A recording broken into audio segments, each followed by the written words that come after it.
Hi, my name is Jacie. In April of 2022, I was diagnosed with chronic inflammatory response syndrome, also known as CIRS, biotoxin illness, or mold illness. While I'm not a provider, I am an experienced patient, and today I hope to share with you information about removing exposure and remediation. So CIRS is what happens when someone who is genetically predisposed to being really bad at eliminating a biotoxin encounters that biotoxin. The first step of the protocol to healing from CIRS is removing exposure. 25% of the population seem to have the genes that would make them susceptible to CIRS. And one of the most common haplotypes, which is the genetic marker for the different biotoxins, is mold. According to the Environmental Protection Agency in the US, 50% of buildings are water damaged. If 25% of the population likely have the genes for CIRS and 50% of buildings are water damaged, you're looking at about 4 million people in the US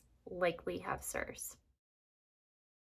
There are a bunch of different biotoxins. I did a video about that, so definitely check it out if you're interested. Today, I'm going to be addressing the most common two. One is mold and the other is Lyme. Personally, when I had my haplotypes tested, I had a lot of them. I definitely had the mold one, I had the Gardasil vaccine one, and I also had the multi-susceptibility gene. Multi-susceptibility is like an Uno wild card from hell.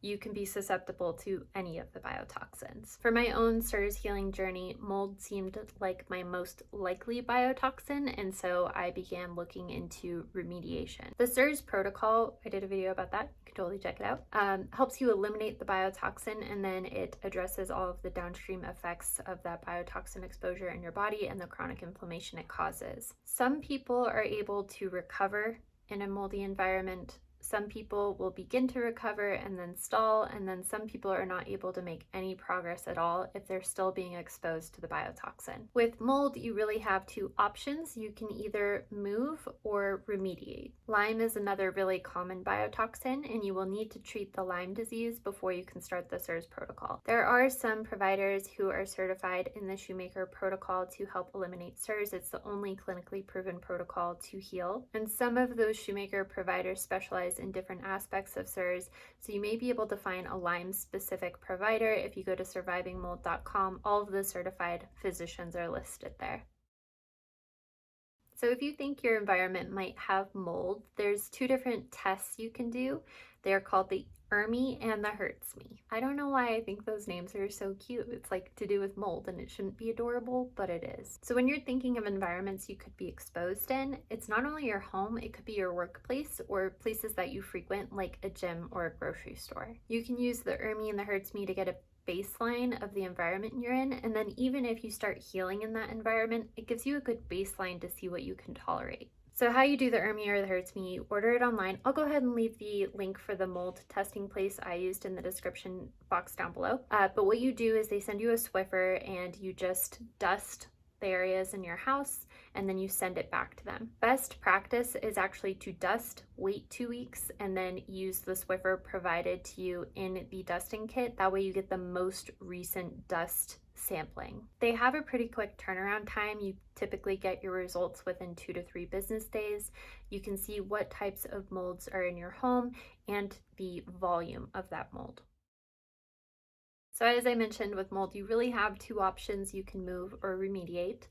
I ended up moving. I was in a situation where it was much easier to move, and that building was very likely to flood again, so it didn't make sense to remediate and then just have to continue to remediate. I was able to heal a little bit in that moldy environment, but it wasn't until I left that I actually had exponential gains in my health. I want to acknowledge how not easy it is to just say, pick up and move. I left everything behind except for what I could fit in a suitcase. If you are moving and you're choosing to take your stuff with you, you'll want to either clean those items or hold them in a box till the half-life of the mold dies, or both. Ultimately, it's important not to re-expose yourself with your own possessions after you move into a clean environment.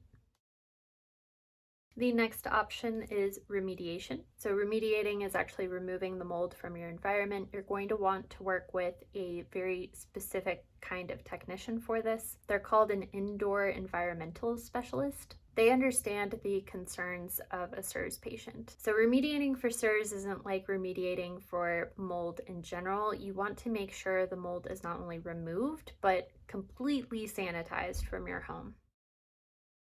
It does have to be removed specifically and treated specifically to make sure that your environment is completely biotoxin free. After removal, the air needs to be treated so that anything that was dispersed during the remediation process is also eliminated. I'll go ahead and leave a link down below for a remediation group that is really helpful as a resource to find someone who might be able to remediate near you. They also provide consultations over the phone, so if you don't have an appropriate remediator in your area, they can consult the mold remediator that you are able to work with. You'll still have the same problem as someone who chooses to move in that you don't want to re-expose your home with the belongings you're bringing back in. Make sure they're cleaned appropriately before bringing them back into your newly remediated environment. Some people choose to take incremental steps in remediation. For example, if they know their home had water damage and it was treated, but they still have the carpets from when the water damage occurred, they might remove the carpets first to see if they can improve on the protocol before pursuing total home remediation. Your CIRS provider should have pretty strong recommendations on this issue depending on the results of your ERMI and HERTSMI. Following remediation, for all CIRS patients, there is this aspect of long-term maintenance, meaning if you do have another exposure event, you may have to go back onto the treatment protocol to eliminate the biotoxins, which means if you travel and you happen to go somewhere that does have mold, you may want to clean your possessions before bringing them back into your home. If it's an unknown environment or you know it had water damage, you don't want to bring biotoxins back into your safe environment.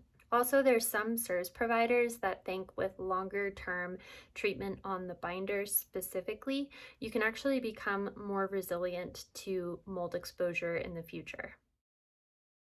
One way to see if you might have Lyme is by identifying the haplotypes. If you have the Lyme or multisusceptibility haplotype and a tick bite seems likely for you, you could possibly have Lyme. You should work with a practitioner who specializes in Lyme, so whether you see another provider or look for a CIRS provider with a Lyme specialization, you will want to make sure the Lyme is treated before moving forward with the protocol. You can go to survivingmold.com to look at those essays and see what the Shoemaker's Certified Physician Specialists are. Personally, I worked with Nutrition with Judy Cho, to get my CIRS blood work, and she actually has a list of providers that she recommends based on people she has interacted with and her patients' experiences. So it's kind of a cheat code to finding a provider if you're looking for additional help and resources in that area. I will leave my favorite resources for remediation in the description box down below.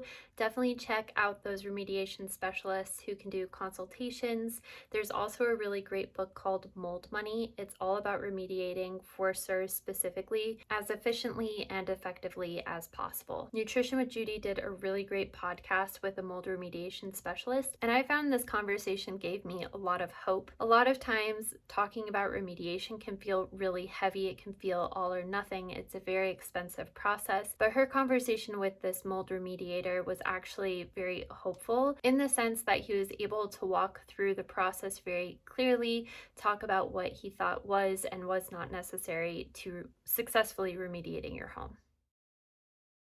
I know all of this can sound really overwhelming, and having to remediate is one of the, if not the hardest steps of the CIRS protocol. My friend Barbara and I were very lucky to be diagnosed with CIRS at the same time, so we had each other to lean on for support, and that actually inspired us to create a support community. It's called the CIRS group.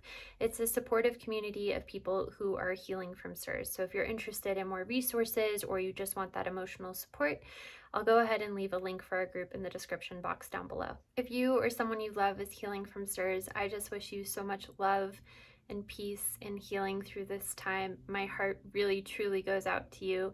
When I look at where I was last year to now, it is a night and day difference for me, and so I am going to continue sharing about the Shoemaker protocol in the hopes other people find it the hope for healing that I did. Thank you so much for watching today, and I'll see y'all in the next one.